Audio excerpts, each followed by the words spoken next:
યાર્ડમાં આવીને સાહેબ એના આંગળા પડે છે ને, માર્કેટિંગ યાર્ડને કંસનો દરબાર ન કહેવાય સાહેબ, ઈ તમારી વાત તમે એમ કહો કે ન કહેવાય, બરોબર, હાલો ન કહીએ, પણ તમે ક્યારેય એમ ડુંગળીનો ભાવ 2 રૂપિયાનો કિલો જતો હતો ત્યારે કોઈ વેપારી એવું કીધું કે ભાઈ ખેડૂતોને 2 રૂપિયાનો કિલો જાય છે, આપણે બંધ કરી દો, આપણે આનું આંદોલન કરી? તો આ વેપારીએ ક્યારેય કીધું ખરા? માર્કેટિંગ યાર્ડના ભાવ જ્યારે સારા હોય ત્યારે તો તમે સારા આપવાના જ છો, પણ જ્યારે ખેડૂત નુકસાનીમાં જતો હોય, જ્યારે ખેડૂત અહીંયા માર્કેટિંગ યાર્ડમાં આવીને સાહેબ એના આંગળા પડે છે ને, એ તમને દેખાતા નથી ત્યારે તો તમે એમ કહેશો કે અત્યારે આ કંસનો દરબાર ન કહેવાય? તો કંસનો દરબાર ન કહે તો આને શું કહેવાવું?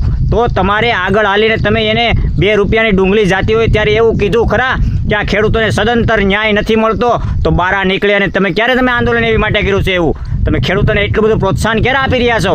તો આવી વાત તમે કરો છો તો પહેલાં તમે વિચારો કે કેની સામે વાત કરે છે, કોઈ ખોટું બોલે છે, સાચું બોલે છે?